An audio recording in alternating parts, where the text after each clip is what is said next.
thought you were opening. Oh, I'm so sorry. Hi, hello everyone. Hello everyone. Welcome back to the Fantasticast, episode 3. I am your host, Jayden and Elijah. And I'm your host, Elijah Official, and today we are going to be finishing what we started in episode 1. Oh, yes. Talking about the Astonishing X Men, Astonishing X Men Part 2, the Wolverine Part 2. Well, I guess it's not really a Part 2. No, it's just like 2. the second one, 2. Yeah.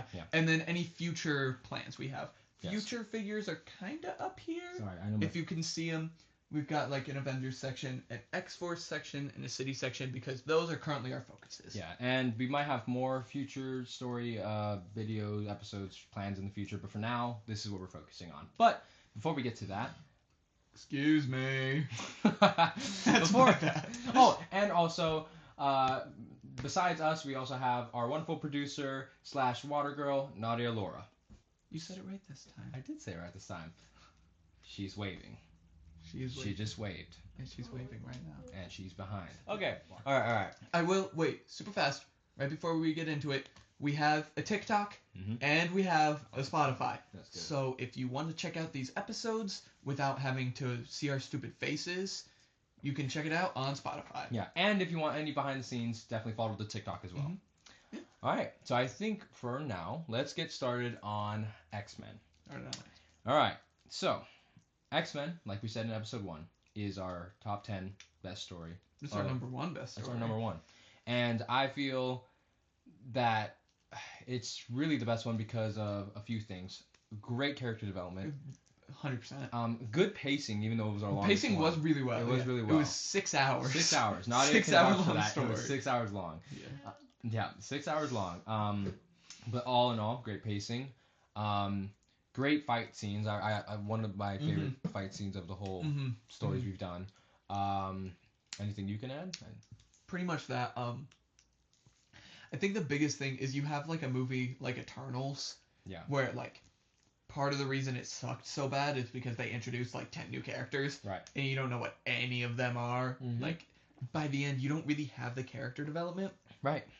Which is why, like, I don't know, this is super off topic, but I think like a TV show for Eternals would have worked a lot better. Yes, we have talked about that before. Yeah. I do think for Eternals, and too, they needed better costumes. Like they did, comics, the comics are so comic bright, so and they better. just muted it. They muted the heck out of it. But it's because we had 6 hours, you can build out the characters of. Yes. I guess we can say who our team was. Yeah, let's name them. You can build out the characters of Colossus, Gambit and Rogue, Wolverine, Cyclops. Let's see. Go ahead. Kitty Pryde, and Magneto, and Professor X. Yeah, and now our current lineup is all of them plus Angel and Jubilee.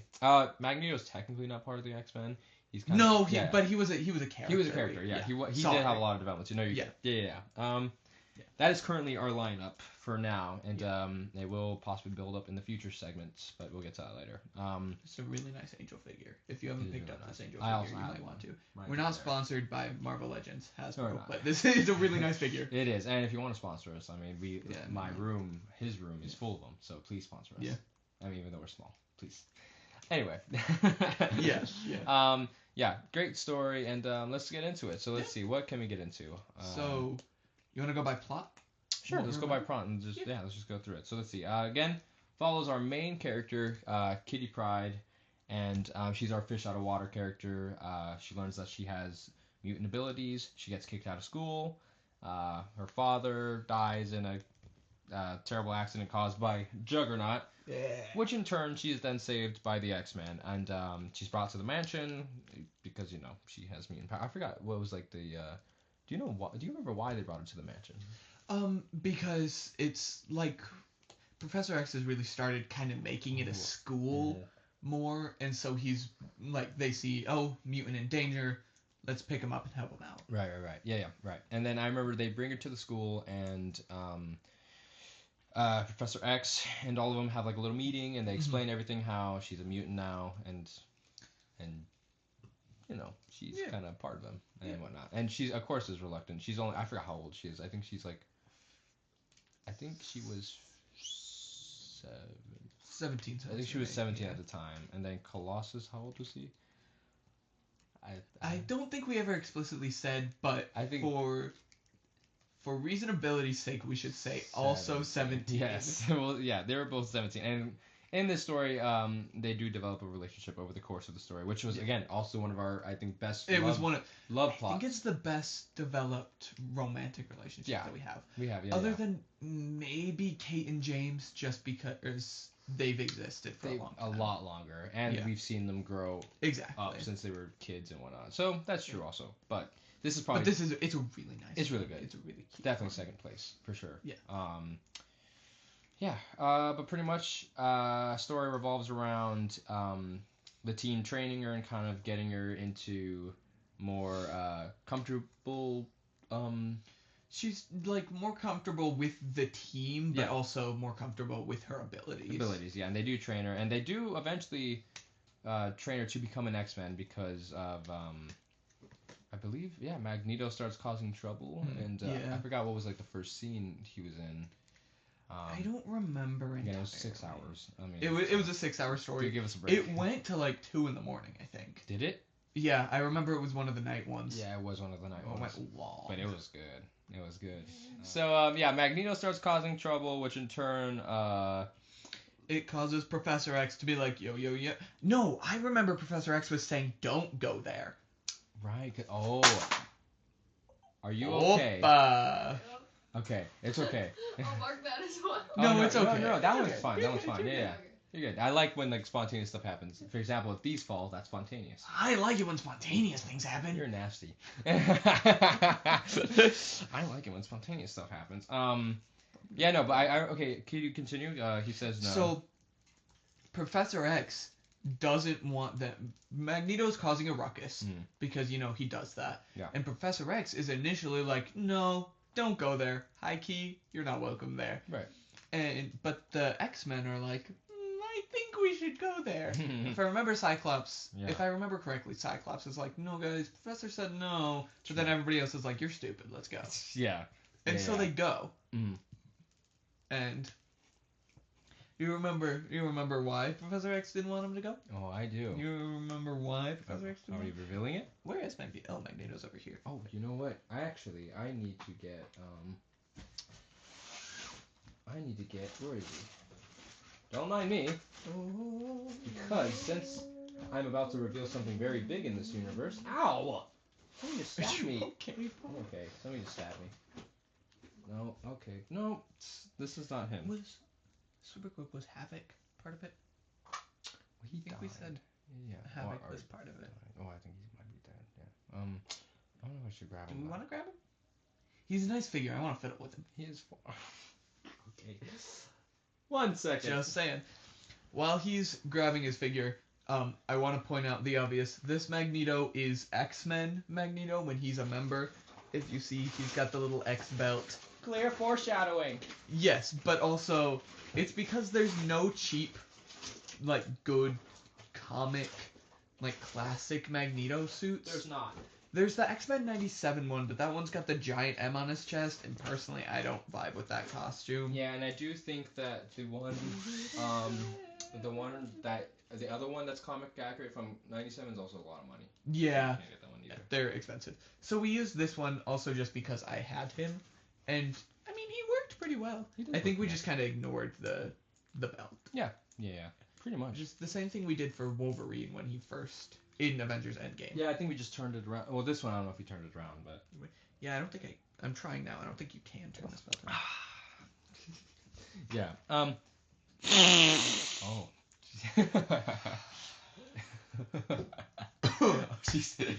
No, put the pencil away. It's okay. Put the pencil away.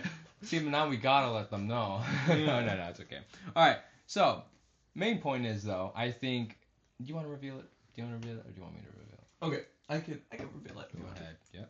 So, in the comics, we eventually find out that the original X-Men team with Beast, Angel, Jean Grey, Iceman, and Cyclops, that original X-Men team in the comics was not actually the first one.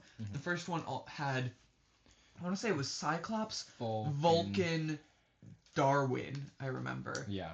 And then I can't remember, I want to say there were 2 others as well. Right. But there was that original team that went to Krakoa, and they all died I think you find out like Vulcan went into space because of course he did.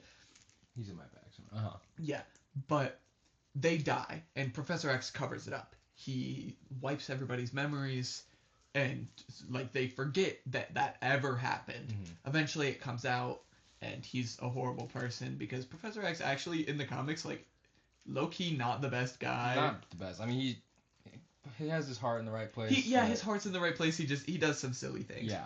But we adapted that. Yes. Where I don't think it was Krakoa. So it wasn't Krakoa, or I don't know. I mean, it might have been. It could have been. I don't think it was. It wasn't explicitly mentioned. Yeah, it wasn't mentioned. I don't think, but I mean, it could be. But yeah, we kind of tackled that in our own way, and so the big plot twist is that of course we mentioned in episode 1 that Wolverine kind of came into the picture, and was it Endgame?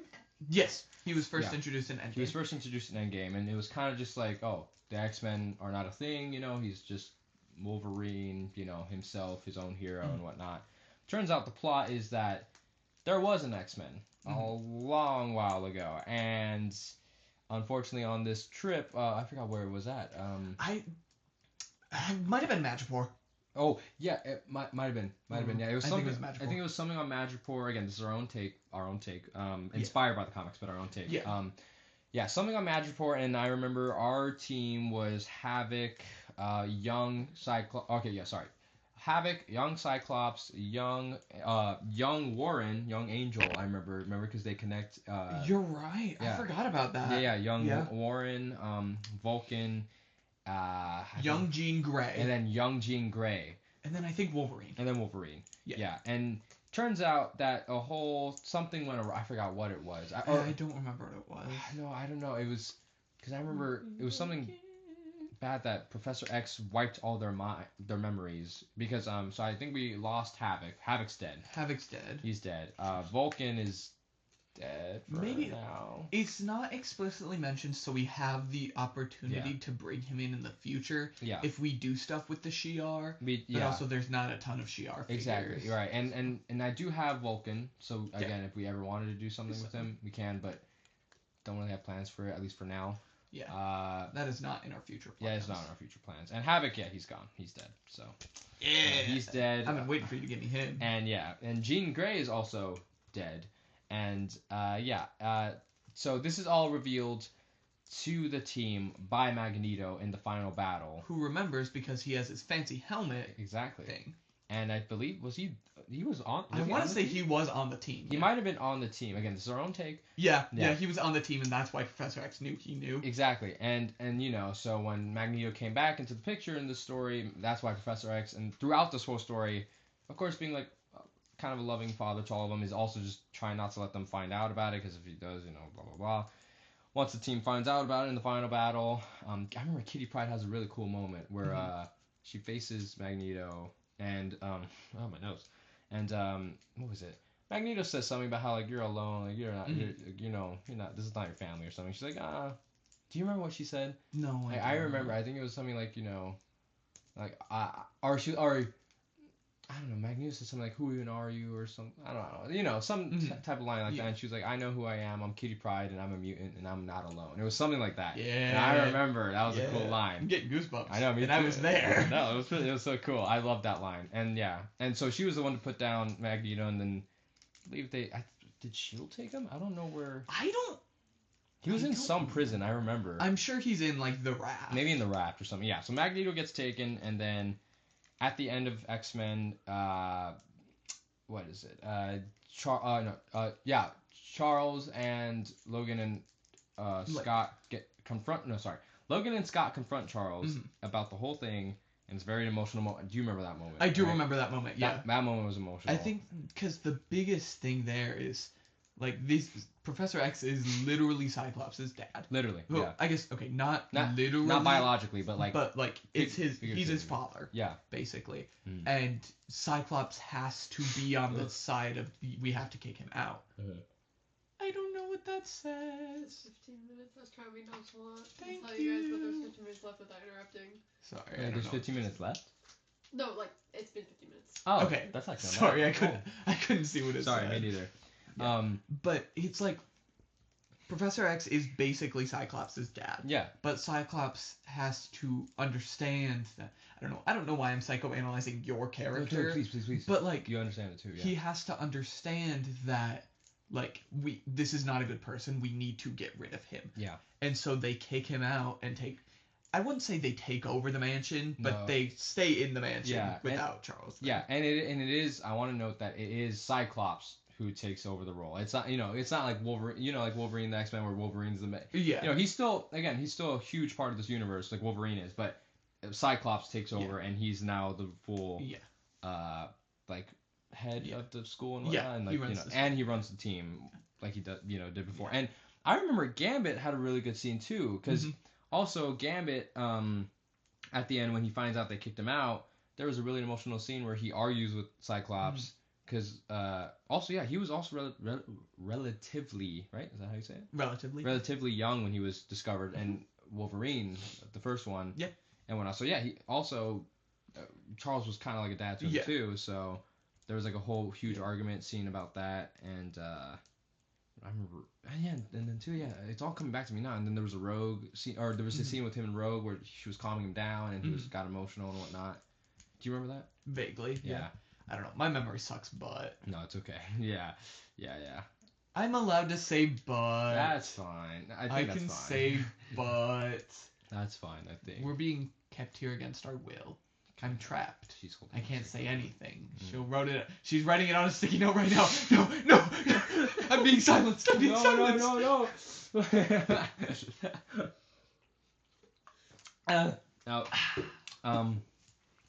But pretty much though, that is X-Men 1. Again, if you guys have any more questions about specific plot details, we can put it in the comics, but comments. In the comments. Totally. Leave comments if you're curious or if you have like anything that you want to say in the comments. Yeah. Hit us up and we will respond as soon as physically possible. Yeah, and again, because we didn't really go over every single scene and whatnot. That's not what we're really trying to do. We're just trying to get you the vibe and get you to understand why it was the best story we've ever done. And if you still don't understand why, leave us a comment. Yeah, like we also, said. a big part of this is so like when we do stories in the future, we can say, oh, we just did this and this happened, and you won't be completely lost. Exactly. I think I did bring that up. Yeah, you did. Yeah. Briefly in episode 1. But exactly. That's why we're also doing this to kind of give you a guide and whatnot, just in case, because future stories, eventually this is just going to be our norm. So you will need to just kind of get used to us being like, we just did this. It was pretty great. This happened. There's your update for our universe. Anyways, back to the main topic. Yeah, that's what pretty much happened. Yeah. Also, while we said that, and we were just talking about comments, if you guys have like video ideas, we have a pretty lengthy list right now of what we want to talk about. But if you guys have suggestions and we think it's a really good suggestion, we'll be more than willing to talk about it. Absolutely, yeah. Go ahead and drop them. Leave them in. Yeah. All right. So now next up after X-Men is... I believe it's Astonishing X Men 2. Okay, so Astonishing X Men 2. I guess I'll just tell you and not make you guess this time. Yeah, okay. But it was really funny making you guess. Do not make me guess again. That wasted so much time. All right, Astonishing X Men 2. So, you want to go over this one? Yeah, I can. So, Astonishing X Men 2 is... Oh, wait, we forgot to rank X Men. Oh, sorry. Yes, you're right. Okay. 10 out of 10 for 10 X-Men. out of 10. 10 out of 10. 10 out of 10. It was a 6-hour one? Yeah. 6 hour one. No, it's 10 out of 10. You would, if you were there, if it was like a movie you could watch, you would understand. It was a 10 out of 10. That also goes for you guys. Yeah. It's a 10 out of 10. Could you imagine it was like a 6-hour movie and we were like 7 out of 10? It was decent. Yeah, no. If someone says that, I'll be like, dude, there's an... I'll start tweaking out. I'll start tweaking. Anyways. Are you afraid?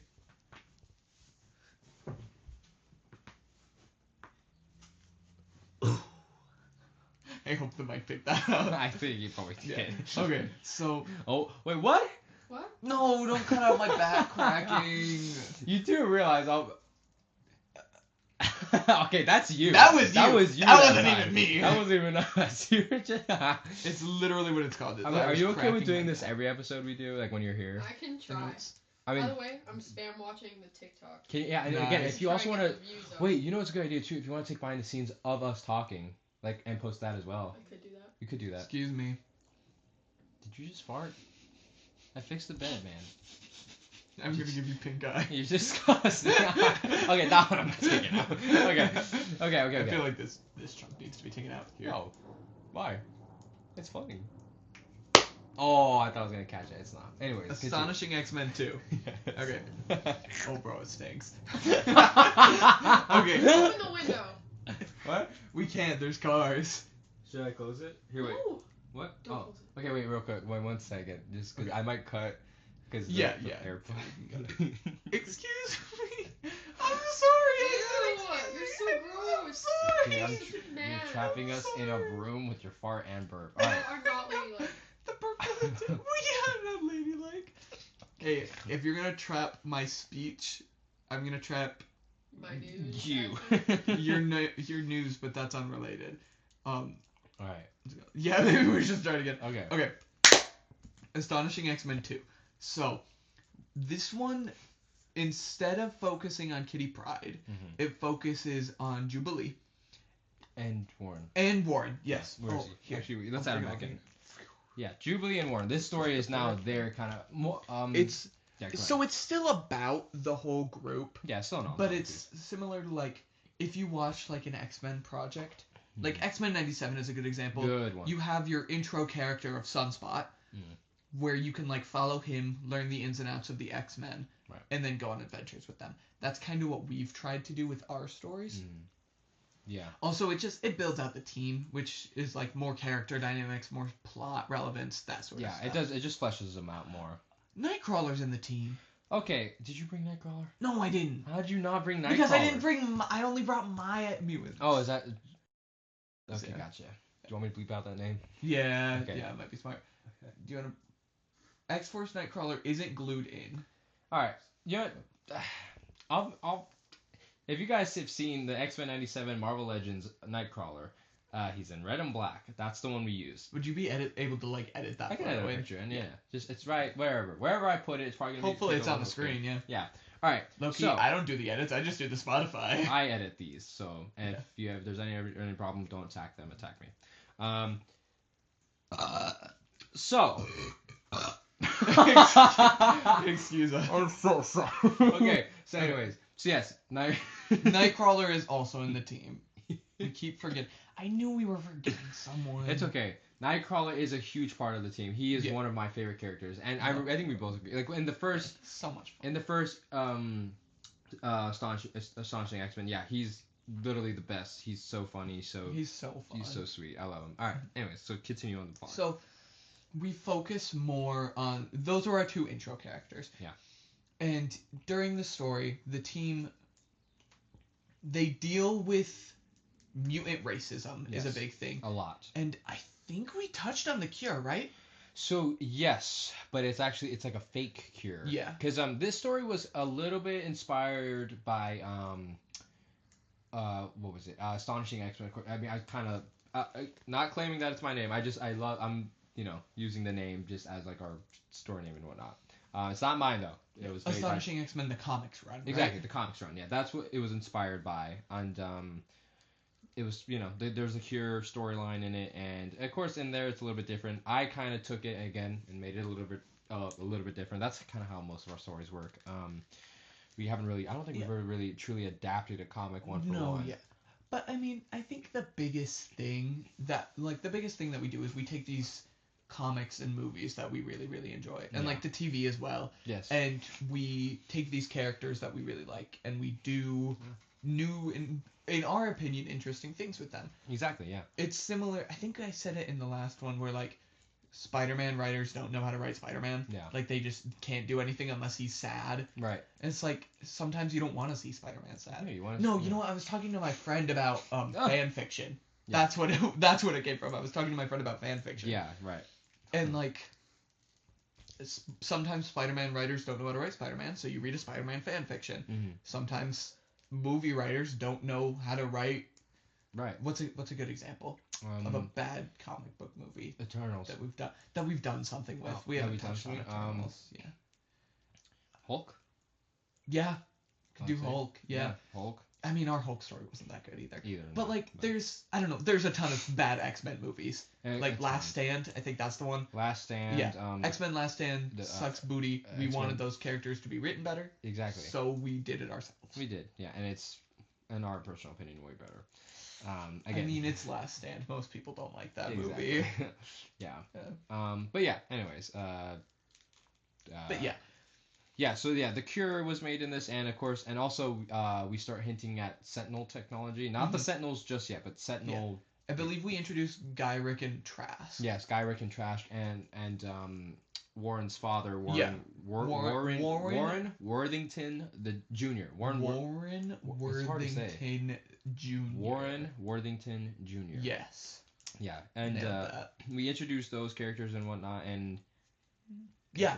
Sorry. So they keep investigating, and they find out that there's a goofy guy, a goofy silly guy with a kind of like a robotic voice who's helping out Gyrick, I believe. And so they try and investigate who that guy is. And I'm gonna be upfront here. We needed somebody who's smart, right? Because Beast is dead, and we can't bring Beast back. And we're trying to find a way to bring Beast back through lore and not retcon. Exactly, yeah, like in our universe lore, which is, again, if you listen to episode 1, if you have any suggestions, help us out. I really want Beast back. I believe he died. We saw him dead in Psycho Man at the end of Psycho Man, right? Yeah. So it's been a while. Yeah. So but we needed a smart person, and so we kind of gave Nightcrawler that role. Yeah. And I feel like he does work. We worked him pretty well. We worked him pretty good in So it. I guess in our universe, Nightcrawler's pretty darn smart. He's really smart. And he might be in 616, but I don't remember. I don't remember either, but I think he's pretty smart. Yeah. But so we end up finding out who the big bad of this story is. I've got him right here. It is my guy, Nathaniel Essex, Mr. Sinister. This is also a pretty decent figure. Doesn't have any accessories. Unfortunately. But he is a nice figure. So we end up finding out that he's the villain. And so we go and we fight him a bit. We punch him up. He's got clones of Juggernaut and Sabretooth, right? Yeah, he has like clones of them. I think they were like testing. Yeah. Because like that's his big thing is he's the mutant geneticist. Yeah. And so if I'm correct me if I'm wrong, Sinister heads, because I know there are people out there who know Sinister a lot better than I do. I believe he's not biologically a mutant, but he's taken X genes from others, and that's where he gets his powers from. Right. Yeah. He's very fun. I really enjoy Sinister. He was awesome. Yeah. But so he has a clone of Juggernaut and Sabretooth. X-Men fight Juggernaut and Sabretooth. They beat the crap out of him. Very important. Angel is not with them right now. He is not. Because there's a really fun scene that leads to, and I needed to remember that. Yes. But good. Is it okay if I say what happens in Final Battle? Absolutely. Yeah. So they beat the crap out of Sinister, and we find that there's someone down there with him, and she is currently in a comatose state, and we end up finding out it's Jean Grey. Which is, she doesn't have a role in this story other than we find her, which is why she's in the future section. And she's in a coma. Yeah. Yeah, she's in a coma. But we find out that she didn't actually die on. Are we saying it's Krakoa? Let's say Krakoa because it makes more sense. Yeah, it makes sense. Comics wise. She didn't die on Krakoa, like the thing that Professor X covered up. Oh my bad. I think we said Madripoor earlier, but. Well, no, they fought in Madripoor. Oh, gotcha. Yeah, but the original event thing that Professor X covered up. Yes, was Krakoa. Okay. That was Krakoa. Take that. Yeah, yes. We understand now. Continue. So, we find her, and we they beat the crap out of Sinister, and they get Jean, and Sinister gives this he gives a sinister monologue. Say it again. he gives a silly little monologue, and he starts hinting at someone or something, and how this something is coming, and they're not going to be able to deal with it when it comes. And there's this big tomb that he runs his hand against. It's a really nice shot. It was a really nice shot. I love it. But eventually, Sinister is also oh, and by the way, the mutant it's actually too late for mutants because the mutant task force is getting everybody. Because there's a mutant task force who's forcefully distributing the cure Yeah. in this universe. Like, I believe in comics and the movie that adapted the cure, Yeah. it's like it's a willing thing. Mhm. You go and you get it if you want to. It is heavily encouraged though. And I mean, there's mutant racism. That's like a big thing that plays into it. Mhm. But I don't think we had any character who wanted the cure. No, on our team, I don't Other think than so. Jubilee. I think Jubilee kind of wanted it. Jubilee was considering it, but I remember Yeah. there was that beautiful scene with her and Rogue where she's Mhm. like, "You are who you are because Yeah, for a reason. for a You're reason. supposed You're yeah. a mutant." Yeah. And so, but Sinister is like, it's too late. We're already distributing it. And Cyclops is like, oh crap, wait, we need to get back up there as soon as possible. And we hear on the comm Warren being like, it's okay, bro, I got this. I got this. Keep in mind, I keep saying it like that. We don't actually talk like, yo, bro, No. it's fine. Yeah, we say it like that on the podcast, but through the stories, we actually have like It's like dialogue. actual dialogue. Like actual Yeah. dialogue. Yeah. Yeah. And do you want to take the really cool shot? Because I think it's a really cool scene that we did. Is it? What? Is it when he saves No, the scene where Oh yes. yeah, you know Okay, what I'm talking yeah. about. So as we go, as we show those shots of like the upper city, we see like a mutant girl like running around. Explosions are kind of happening everywhere. The city's just under attack and whatnot. And I believe like she trips and then like an explosion kind of like knocks a car. Yeah, Right? Yeah, you're right. Like I am getting to it. Don't worry. Yeah, don't like, worry. Yeah, You're good. yeah. The car like explodes and it's about to land on her, but before it does, she like crouches, getting ready for impact, and then she like looks up and she sees Warren in his costume. Yeah. And for context, throughout the whole story, Cyclops has asked. He asked him in the beginning because they did have a scene where they talked outside of the mansion, being like, "Hey." We should probably get to that. I'll get to that later. But for context, he did ask if he wanted to join the X Men. He was like, "No, I would rather not do the mutant stuff again," because he did remember everything after the whole battle and whatnot. We'll explain that. I believe after it was announced, because Magneto was on live TV being Exactly. like, "Yo, bro, he lied." Exactly. I believe Professor X was like, "Okay, I'll give you the memories back." Yeah, exactly. So people remembered. Yeah. So and which includes Warren, who is now Yeah. the same age as everyone else. But yeah. So anyways, the shot is he's holding the car. And the sun's like beaming down behind him. He drops the car, and he like reaches out his hand, and there's like angelic music, and it was just for me. I could see it. It was a really fun I could see it. It was a really fun shot, and it was so beautiful. And then he like picks up the little girl, and like I remember he was like looking at the I don't know, it was like agents. I forgot who was the ones. Mhm. It was run by Future, this guy. Yeah. Yeah, he was looking at some agents. He gave him like a really stern look, and he just flew away. And as he flies away, we see that the city, unlike the Marvel, I'm not gonna call them out. I was gonna call it the movie session. Ooh. No, that's okay.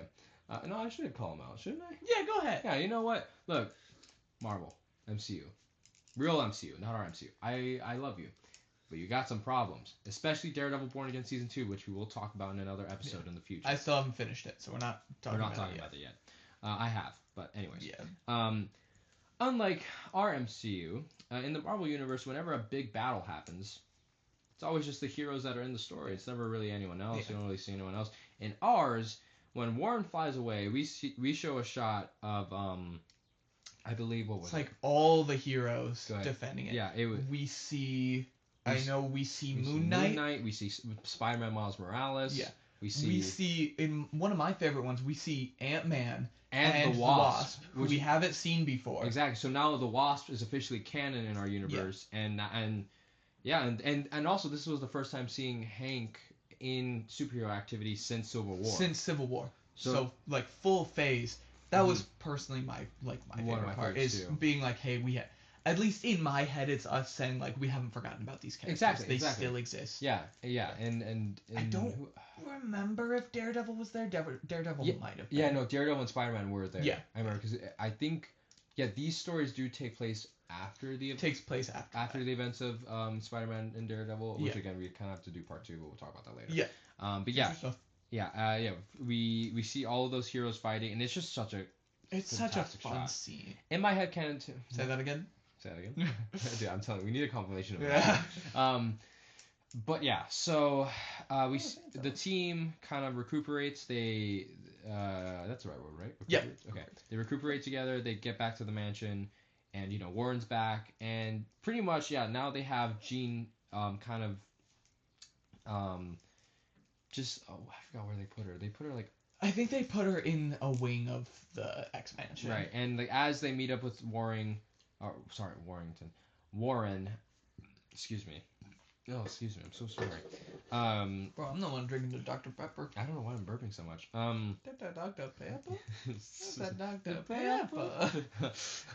As they meet up with Warren, he officially joins the team by the end, and I believe. I don't really remember the ending in specific detail, but I think it kind of just like fizzles out. It kind of fizzles out, and then we show the scene of Sinister and whatnot. Sinister in the tomb, yeah. Which hints Forgot, at... that's an end scene. Yeah, we'll talk about future stuff. Are we allowed to say who it hints at? Yeah. Okay. It's Apocalypse. We've got him up there. Yep, he's right there. And he's very nice figure. Very awesome. I want that one, so yeah, I'm going to probably get it in the future. Yeah. But, we hint at Apocalypse. But, that's Astonishing X Men 2. And it is fantastic. It's a doozy, but I think our issue is that we look at it in terms of X-Men, and so it doesn't seem as good. Right. But in the grand scheme of things, I think I'd give it at least an 8.5. I was gonna say probably. I would say it's either a high, a low 9 or a high 8. Yeah. So that's why I would say like. For me, I don't like going above 8.5, but like I'll say for me it's at 8.9. Like it's really close. I think that's fair. Like that's what I'm gonna say, 8.9 out of 10. And but again, it's still really good. But for sure, again, future segments. I am hoping that Astonishing X Men 3 is way better. Is even better. Even better, and because I'm always gonna try topping the high of the first one. That's my mission goal. Yeah. But also, of course, making it a good story. But and I mean that's always the goal. Is to just keep improving. Exactly, especially not even just with X Men, like with all our stories. We always try to improve and whatnot. I'm always trying to just make everything make sense. I never want any plot holes, but sometimes especially in our old stories, there's some stuff they come and they go. But you just got to do what you got to do and just kind of work with them. Yeah. Kind of like Daredevil Born Again Season 2 did with Born Again 1 or Born Again Season 1. I mean, like we are at the end of the day, we're not professional writers. No, we're not. I mean, I'm trying to be. Yeah, but, like you're trying to be. That's not really my goal. Yeah, right. Like. Yeah, because it's essentially too. I'm a filmmaker, and and I take a lot of what I learned from filmmaking, and I incorporate it into this, which is why I feel Astonishing X Men 1 was really good. But But anyways, that's Astonishing X Men 2. Yeah. So we rated it, and now. Yeah, I think that's everything. Right. For Astonishing X Men. Yeah, 2. And then I think we just have one more. We've got Wolverine 2. Wolverine Part 2 to talk about, and then future segments. Cool. Yeah. Okay. X-Men 2. Yep. Or no, sorry. Wolverine 2. Wolverine I already messed it up, bro. All right, now Wolverine 2. We will get into it as in depth as we have with Astonishing X-Men 1 and 2, but just to note, this one was done very late, like we said in episode 1. We were really tired. We were really tired, and was this the first energy drink story? Yes, yeah. I believe so. So, fun fact about me. You're getting an Elijah host fun fact. Yeah. I don't drink energy drinks. Mm-hmm. It's not like a religion thing or a parent thing. It's just like I drink Dr. Pepper, and that's about it. Yeah. Not sponsored. I did episode 2. I was drinking energy. The first 2 episodes I was drinking energy drinking. Yeah. Yeah. The first time hey, you can't name the brand. No free sponsorships. No free, sorry. Yeah. Other than Marvel Legends, I guess. Yeah. But so. I'd never had an energy drink. Mm-hmm. First one I ever had was when we did Wolverine Part 2. Mm-hmm. And it was really late, and I had an energy drink for the first time. And it did not go very well. Yeah, it was a mix of we were just both like, Yeah. I became a freak. Yeah. I don't know, you were being a freak too. We were always freaks, but I think it was elevated. I really wanted to do something, but she'll cut it out. It's fine. What if I do it while she's not looking? No, I don't know. She's writing down the notes. No. I didn't do anything. Ow. Okay. Anyways. So this episode again, which is not not episode. This story was not the greatest. We follow Wolverine on a solo mission in Canada at first, at least, and the opening scene is pretty good. Opening scene is probably the best of the story because it's kind of like flashing back and forth. We open with him waking up in his cabin, going to a bar. It's snowy. It's cold. He goes into a bar, and then it flashes back to him and his. We're getting flashbacks. Is it you want to Astonishing? Yeah, no, you're good. We flash back and forth to him in his modern Wolverine suit, which again is the best Wolverine figure in my opinion. It's such a good Wolverine I love that figure. I love it. Worth the money. We flash back and forth, and in the bar he meets a young Morlock girl, and pretty much I think just kind of talks with her for a minute, and then invites her to the mansion and whatnot. A guy comes up trying to suppress her and whatnot, tries to be mean since she's a Morlock, she looks different, and then he threatens him with his claws. As Wolverine does pretty frequently. Yeah, and they leave the bar. They meet up with Cyclops, who is now officially he is in that costume in this one, which is the Astonishing X Men Cyclops figure. But it's kind of just to show he's more he's growing out of I remember you came out actually with this idea because when I brought this up to you, I was like, I want to use the Astonishing X Men Cyclops, so I just don't know what the reason is, because again I want a reason, like a story reason why they changed suits and whatnot. And you were the one who was like, maybe it's because he wants to get rid of Charles's dream of the X-Men, and he wants to start his own dream, which was like, all right, that's good enough. And I was like, yeah, that's good enough. Or no, not good enough. I've got some reason. Let's do it. No. But no, that was a good reason, not good enough. It was good, and I was like, you know what? It's better than anything I could come up with. So that's why. So now he's in that. He meets up with Logan and whatnot. He takes the girl to the school, and and then I think it's kind of then confirmed that the main real plot of this story is that Wolverine is trying to destroy all factories of the Cure / I believe does he know about the Sentinel weapons? Oh yeah, he does, because remember briefly, because we've got a Goofy Goober. Goofy Goober. So he's in this story. Main plot is he's trying to destroy all factories that are producing Sentinel tech / weaponry, or also the fake Cure and whatnot. And that's what he was doing in the beginning, which was why he's also on a solo mission. He was killing a bunch of Trask Industry members. Yeah, he's doing the sort of Black Ops stuff that X-Force will eventually do, which I'm excited to talk about. Yeah, but pretty much that's the opening scene. Then we cut to him at his house, and then this is when it just starts going down. Yeah, because then unfortunately I couldn't get a Mystique figure in time, so I had to use a random. It's just a random lady. A random lady from Black Series. It was just it was a Star Wars Black figure. Figure, yeah. And she pops in. Was it Bastilla Shawn? Bastilla Shawn, yeah. She's a good figure. Bastilla? Bastilla Shawn or something like that. Good figure, but not for Marvel. Yeah. They meet up and whatnot, and apparently there's just some, I don't even remember. She's like, hey, yo, low-key, there's another fortress, you should go do it. Yeah. And I believe there was some romantic tension hinted at. There was, and I believe, I think in my head canon, I kind of imply that there maybe was something in the past, but we didn't really get to develop much, because it was... We were tired, and I do remember we paused. We can talk about Jonas now, because he was on the last episode. We can talk about Jonas, yes. We paused to FaceTime him. Yeah.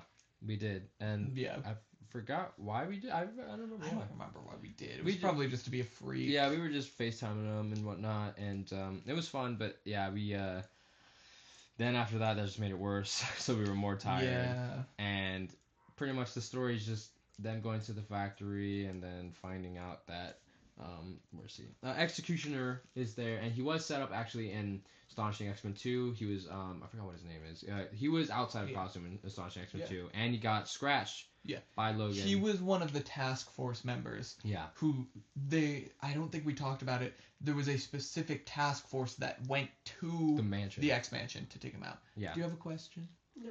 Okay. Sorry.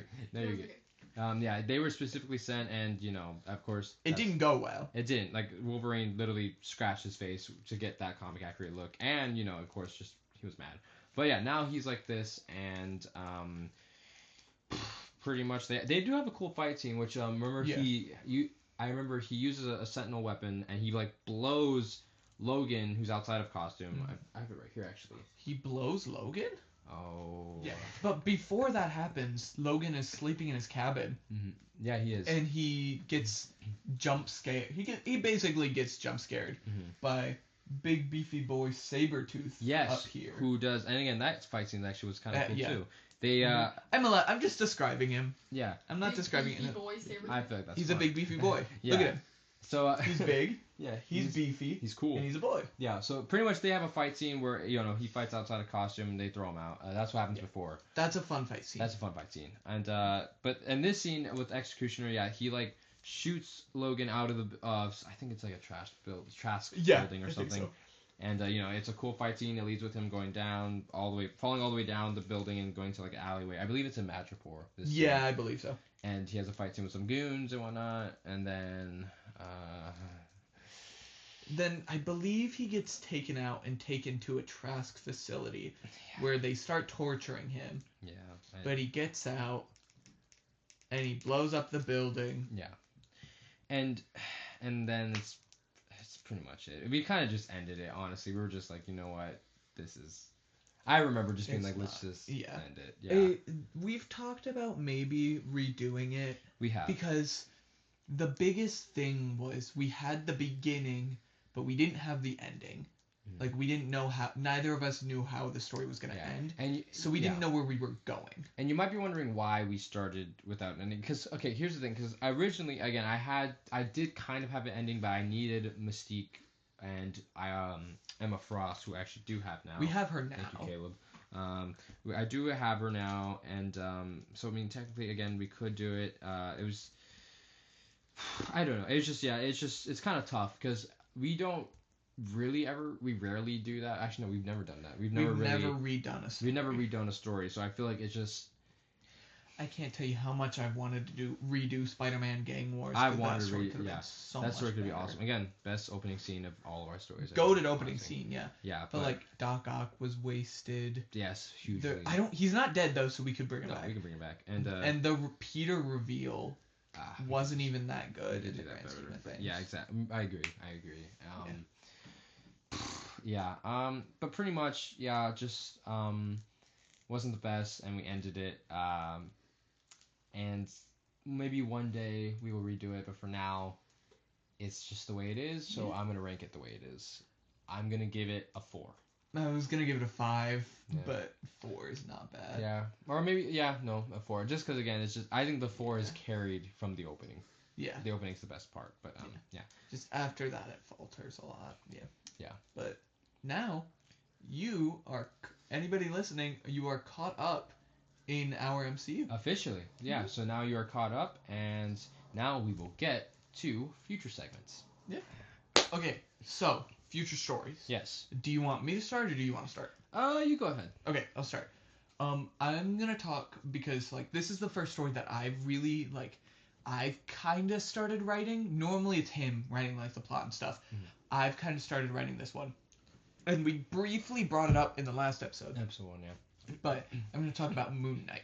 So I've been reading a lot of early Moon Knight comics, and it's really interesting to me because Jayden sent me a panel from one of the more recent Moon Knight comics. Moon Knight was like, I don't care if I have to kill you guys, which is really interesting because in the panel, the comics that I was reading, Moon Knight specifically doesn't kill. It was probably because Spider-Man was popular and that people were the editorial at Marvel was like, oh, well, Spider-Man's popular, he doesn't kill, let's make that, do that again. Bless you. Thank you. Let's do that again. It's kind of similar to when Green Arrow originally came out, he was just a Batman knockoff. Mm-hmm. He had Green Arrow car, he had a kid sidekick, it was that same thing. Because he's popular, let's make another character the exact same popular. Mm-hmm.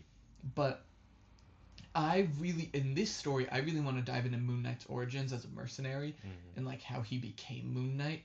For those of you who don't know, Mark Spector was a mercenary, and he was doing some mercenary things in Egypt. Mm-hmm. And the guy leading his mercenary group, his name was Bushman. Yeah. He's horrible evil person, and I can't remember exactly what Mark did, but Bushman was like, okay, well, I'm leaving you and I'm gonna kill you, bye. And so he leaves him bleeding out in an Egyptian tomb, where the moon god Khonshu is you're gonna be my avatar now, and you're gonna defend the people of people who travel at night, basically. That's Moon Knight's whole thing. Yeah. And I really want to delve into his humanity and how, regardless of the fact that I don't know, people talk about him where like in combat he'll get like shot and just keep coming at you. Like that's Moon Knight. And I think that's really cool, and I really want to delve into that. Yeah. And like I want to delve into like what he's been doing post Civil War, because we haven't really seen him that much. Stuff like that. Those are my ideas with him. Yeah, and I do agree. Yeah, because I am. For the time that we did see him in Civil War, he was really cool. He was one of the most standout characters. Loved him. Yeah. I loved him, especially the club scene where he went through and was like beating people up. Yeah. I think I'm very excited about Moon Knight. Again, that one's still kind of in development because I know you're still coming up with the story. Yeah, I'm still working on and that whatnot. one, But once that is done, we will update you guys on like whatever episode we do it. At least before the episode we do it. But I'm very excited about it. I'm excited to get to explore Moon Knight and whatnot. I get to like have his own story, just his own standalone story, and just to be able to see what he was doing. Because I do think that maybe a plot point that we could do is something after Civil War, and like we see what he's up to. Like I think I remember I brought up the idea of possibly doing like a flashing back and forth, maybe. Yeah. What I really want to do is you see him like I want the villain to still be Bushman, and like Moon Knight like Bushman's up to stuff again, and Moon Knight's like finally gonna like put a final stop to it. I feel like that could be cool, and it could work with like the flashing of back and forth. Like exactly, we're showing him now in modern times, and as he's getting closer, the more we see back to how close. You know what I mean. You get what I mean. Yeah, I get what you're saying. Yeah. But Moon Knight, super stoked. I'm excited for Moon Knight. I'm excited, and honestly, preferably figure wise, I do maybe want to try using that. I think we can talk about that. Maybe we can talk about it. Maybe because we did use the Mr. Knight one from the show, and I really like that figure. But again, we'll talk about it. We'll discuss it. We'll talk about it. In the comments, let us know if you like which figure you prefer, I guess. Yeah, we could do that as a poll, actually. That could be cool. It'd be like, for our Moon Knight story, which figure would you rather us do? Like that one. You can do stuff like that. You do, yeah. Alright. Oh, so are you... That's one. Yeah. That's the one I'll pitch, yeah. Okay. So, I do have... I know there's actually another one we can talk about together, and especially this one too, don't be afraid to add. But I'm going to get to one we talk about together probably last, maybe. It's more X Men related. But so my first idea is I definitely want to do a little bit more of like a Devil's Reign type of thing. Me and him just started reading the comics together, and we're only in the first issue, but we do got to continue. But from what we read, it was phenomenal. It was so good, and I was very interested. I was locked in. I was pulled into the world and whatnot, and I just feel that there's potential, and we do have something to build off of now, because in Spider-Man and Daredevil Part 1, we did bring that up, I believe in episode 1. I believe so, yeah. There's a whole situation with Kingpin and whatnot, and we left off kind of on a cliffhanger. I do feel that Spider-Man and Daredevil Part 2 could really lean in more into that. Maybe we can bring in more heroes and whatnot, and maybe just delve into more of Daredevil as a character, because again, this dude has not been here. Everything okay? No, yeah, okay. Okay. Sorry. Everything. What was I just saying? Sorry. Just like stuff talking about Daredevil. Gotcha. Yeah. He's been up to. Yeah. He's just kind of been around and whatnot. Oh, Zero. Oh, okay. Sorry. No. He's been around for a while, and we don't know. And again, I'll get to the other idea in a minute. But yeah, I do want to tackle more of like a Devil's Reign type of thing and figure out how to figure. What? Say it again. Say that again. Say it again. Yeah, but and I do plan on hopefully in the future. Where is he? Because right now we're currently in our timeline wise, we're just using the what is it? I don't know what it's called. It's the Daredevil with the beard. With the orange beard. Yeah. I believe he was posed up yesterday. Yeah, I think so. Not yesterday. Yeah, no, on episode 1. Yeah, episode 1. Yeah. You might see him in the front. We are using him for now, but I think as the story continues, he is going to eventually switch into this one, which is the Daredevil Born Again suit, which is my personal favorite Daredevil figure. It's the best. It's super posable, and I customize it to where I can do this. I can attach them, which you can't do with the normal figure. But did that on this one, and the black suit, which I will get to another future in a minute. But so that's my plan for that, and I do again. I have ideas for that, and so I do want to discuss that with you and whatnot, and that's a possible one. So yeah, Devil's Reign type of story arc, it could be really cool, and definitely might take heavy inspiration from the comics and whatnot, but also again make it our own. And yeah, so any thoughts on that? No, I'm really excited for that one. I think it'll be really fun doing like Kingpin, but also I feel like we should touch on like Tombstone. Oh yeah, because for sure. Tombstone's out there doing his gang stuff. Yeah, because I think we did actually set up Tombstone a little bit in Spider-Man and Daredevil Part 1. Yeah. So yeah, he was working with Kingpin. He was working. I don't remember if we mentioned that, but he was. Yeah, and I think Daredevil and Spider-Man did fight him. I think, right? Briefly. Or was it Punisher? Yeah, I know. It was because they.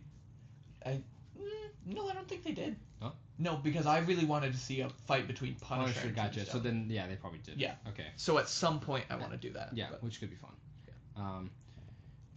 Yeah, and then so my second idea. Well, I kind of have a little bit of two more ideas left. So I don't know if you wanted to talk about another idea or. Since I don't write as much, I don't have as many ideas. Yeah. I'll be honest. Well, real quick then, I'll talk about.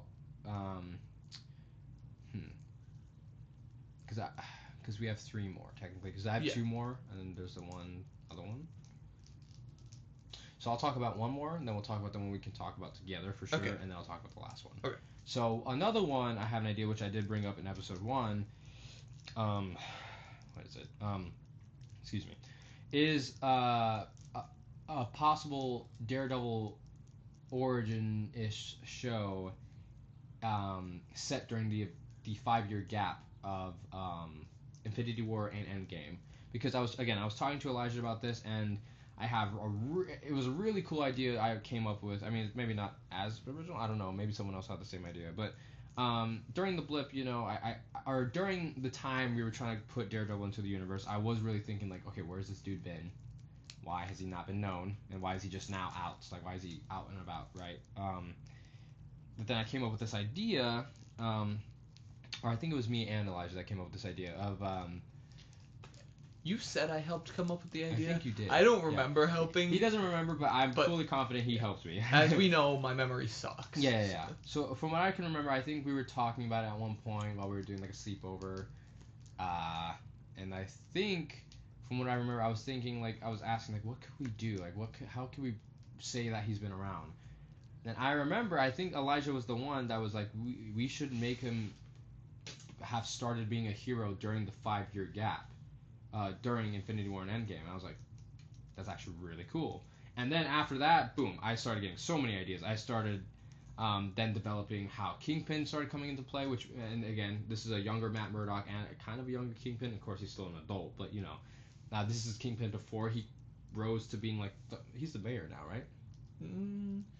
I think he's in a political office. I don't think he's officially the mayor yet. Which we can tackle in Spider-Man and Daredevil Part 2. Yeah, and Devil's Reign. Exactly. Yeah. So I think in this type of story, I know I have a plot where it's going to be a show, which we did talk about again, episode 1, where it's set in the 5-year gap, probably like the first year, and we kind of follow Matt, I'm definitely finding that figure now. Me even talking about the story is giving me so excited. Okay. Sorry. What was I just saying? You're talking about Matt. Matt, yes. So we do follow a younger Matt. Again, he's probably, I would say around like 20 years, like in his really young 20s, like, and is this a spoiler here?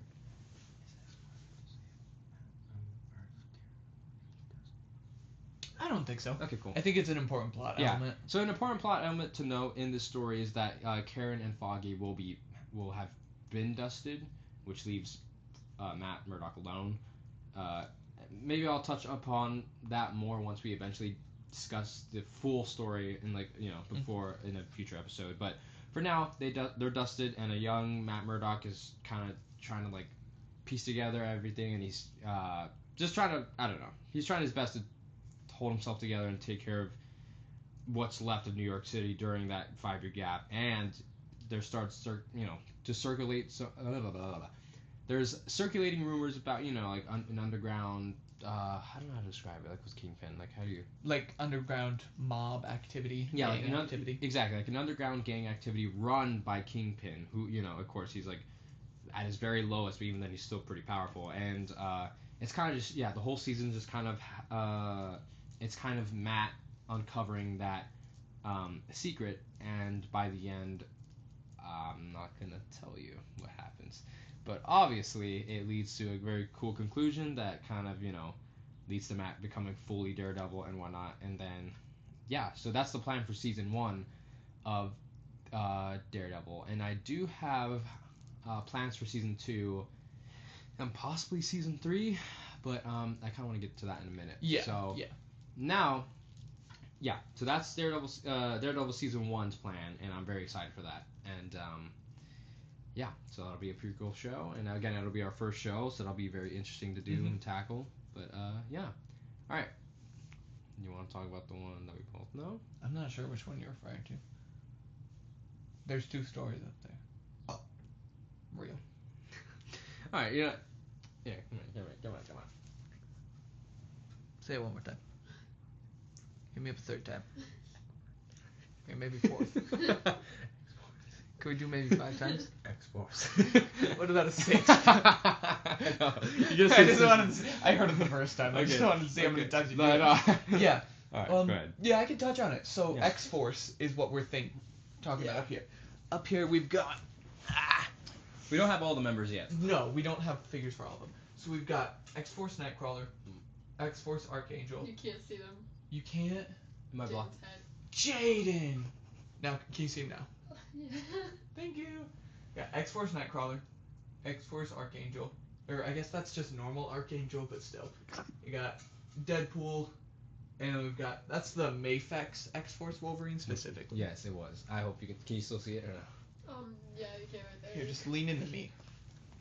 Hey. Can you see it? It doesn't need to be freaky. I'm not making it freaky. Can you see it? Yeah. Okay. Yeah. So, important thing, we are planning on getting an X-Force Deadpool. Yeah, which is the Mafex one I have to grab, because the Marvel Legends one is old and too expensive. So expensive.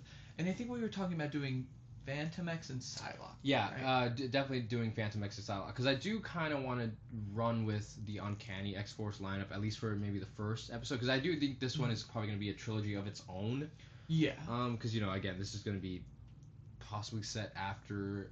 I believe it's planned to be set after Apocalypse. After Apocalypse. So pretty far down the line. Pretty far down the line. Like, not too soon, but it, once we kind of get up there, it will for sure. Yeah. Yeah. I'm really excited for it. I'm really excited for that one too. And X-Force, ever since I started reading like X-Men comics and getting more involved and deep into the lore and whatnot, X-Force is hugely one of my favorite parts of the X-Men mythos and one of my favorite teams, because again, it's just such a cool concept of like a Black Ops team that like of people Ops team of X-Men who are not afraid to kill. Exactly. And also, I'm very excited character-wise because, as you can tell, Archangel's up there. Currently, Angel, he's just normal. He looks normal like this. So we're gonna delve into that with Apocalypse and whatnot. And we're gonna just really like crack him and break him and whatnot to make him look like that. You know who else is gonna have to be cracked and broken? Who? Is Nightcrawler. Yeah, as you can. Because as we mentioned, Nightcrawler he's in the X-Men team. He is. And as it stands right now, he's a very happy guy. He's really sweet. Very happy. He's really sweet. Yeah.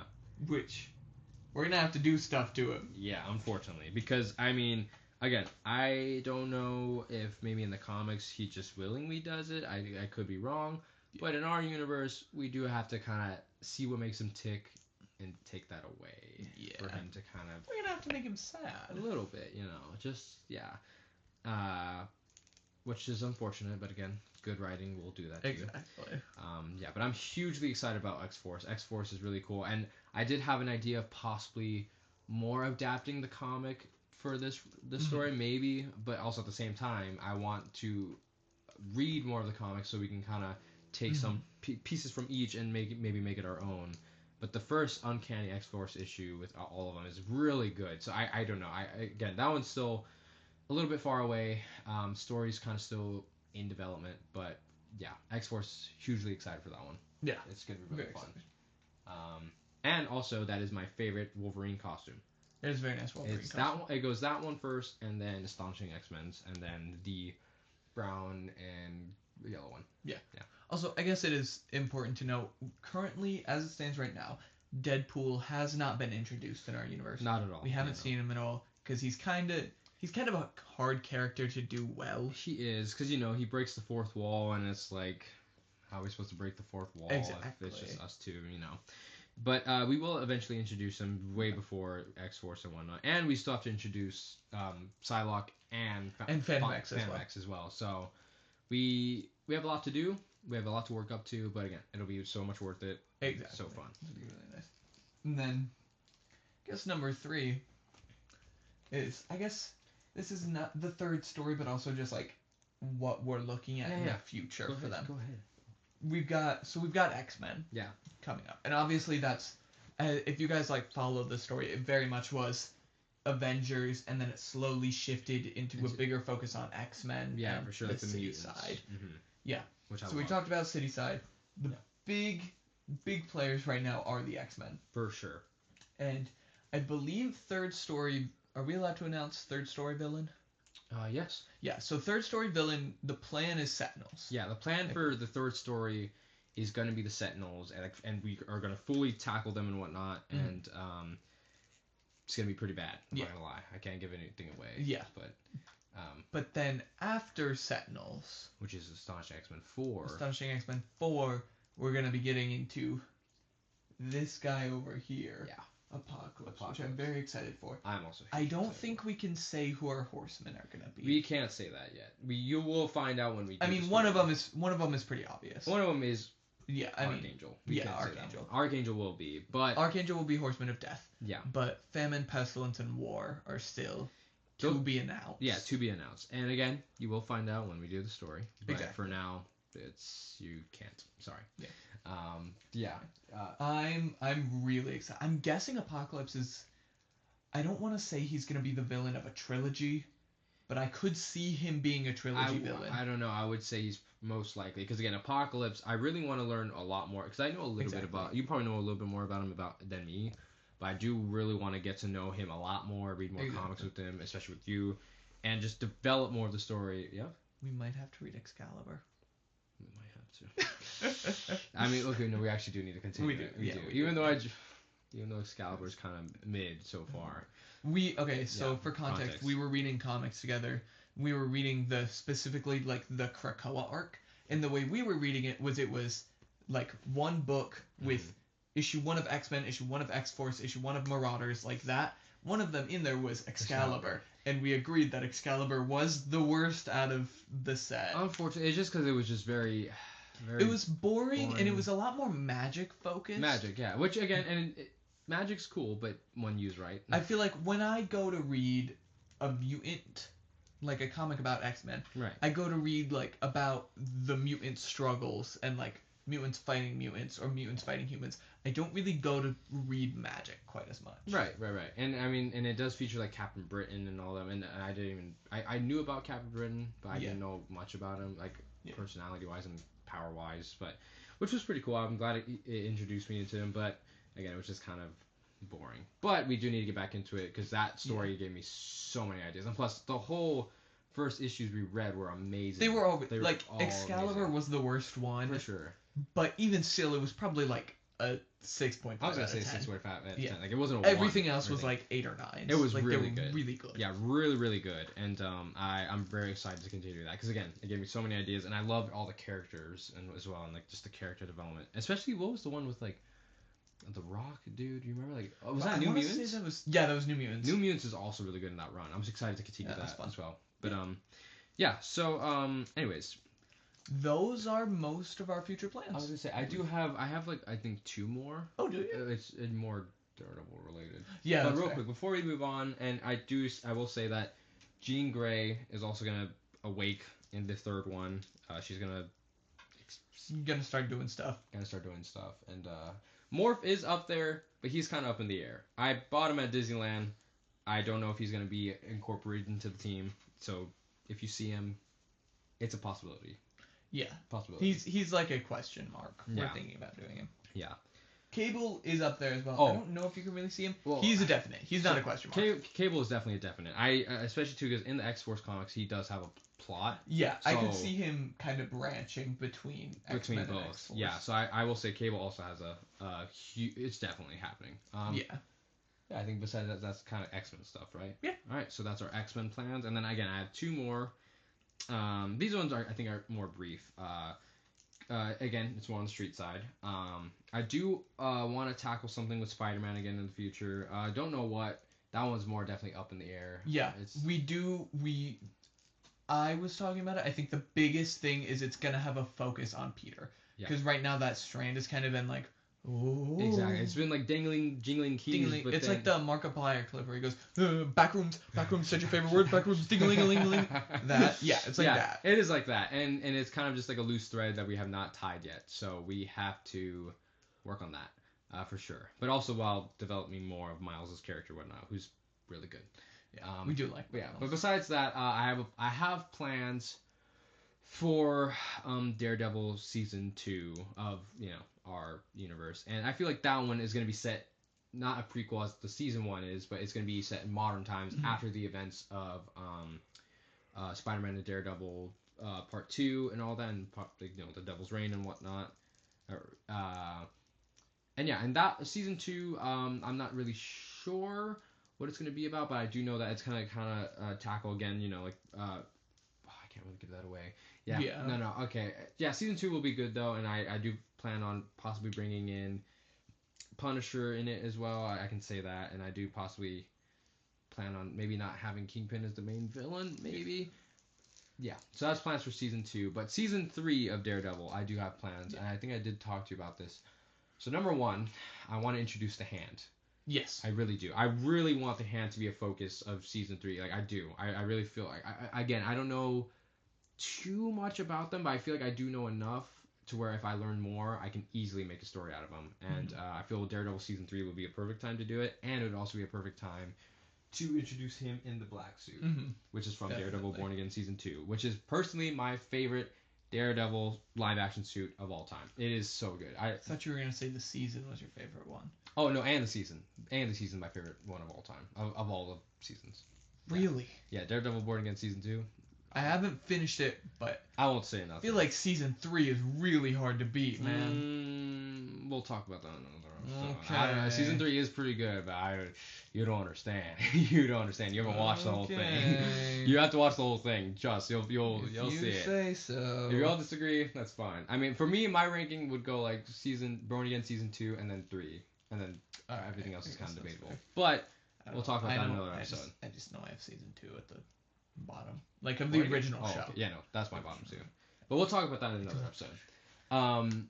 Yeah, no, but I do plan on using that suit for season 3, and that's probably going to be his remaining suit. Because again, don't get me wrong, the red is nice, but I just personally really like that suit, and it has the double red D's, and it's just all black. Really looks nice. Double D's. It's so cool. No. But anyways, yeah, no. So Daredevil season 3 again, the Hand, and he's gonna be in that suit. And plot stuff again, still up in the air, but I do know that's what I want. And yeah, but other than that, that's pretty much everything else future wise. I know that stuff that we do have to tackle eventually that I don't really want to right now is Young Avengers. The normal Avengers. Just now. Avengers. Yeah. We have to bring back the Avengers at some point, or the new Avengers. It's kind of hard to say. It's not really my thing right now. I don't really want to. Yeah, we're vibing harder. Maybe when Doomsday comes out, we'll be more excited. Maybe. Again, Doomsday also could be its own video of its own. Oh yeah, I'm sure we'll talk about Doomsday. But yeah. Other than that, though, we hope you're excited as well, and we hope you enjoyed this video. Thank you. I don't think there's anything else yet. Yeah. Thank you guys so much for tuning in. Make sure to check us out on Spotify and TikTok now. And Instagram as well. And we will be trying to upload our podcasts on Apple We're working on Apple Podcasts. Spotify was really confusing for me. Yeah. Now I got to tackle Apple Podcasts too. Yeah. It's okay. We'll figure it out.